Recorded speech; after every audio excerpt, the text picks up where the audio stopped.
Bateau chaland. Ces longs bateaux chalants, ces grosses barques neuves, peintes en marron clair, la croix blanche à l'avant, qui reviennent du nord et descendent nos fleuves, s'en vont au fil des eaux sans mettre voile au vent.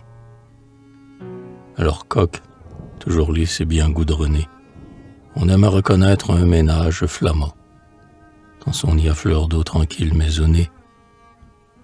Le jour au grand soleil, la nuit en paix dormant.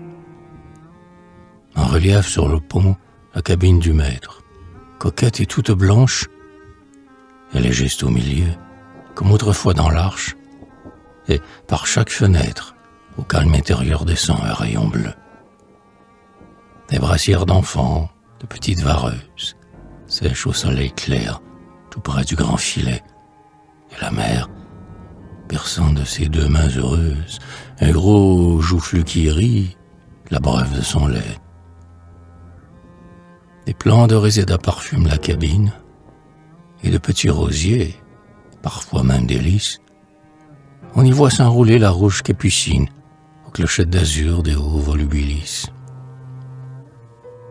Là, quelques prisonniers, éclos sur le rivage, des bouvreuils à gros bec ou des merles siffleurs, mon oiseau bien appris agréant l'esclavage, paraissent oublier leur cage dans les fleurs.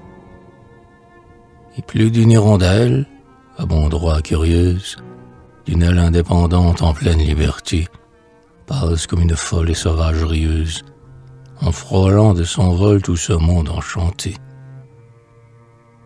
On voyage à travers les campagnes fleuries, en écoutant parfois, dans un si long parcours, les bœufs des grands vergers, les coqs des métairies, ou le grave angélus enroué des vieux bourgs.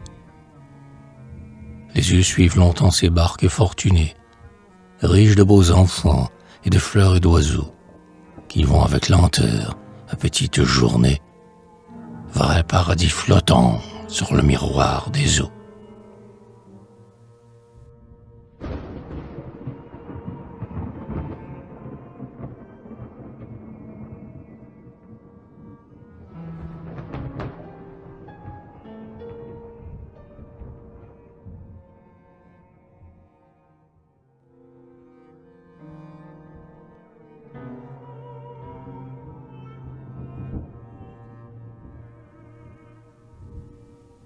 Mais sur les eaux, la mort nous prend comme sur terre, d'un seul coup.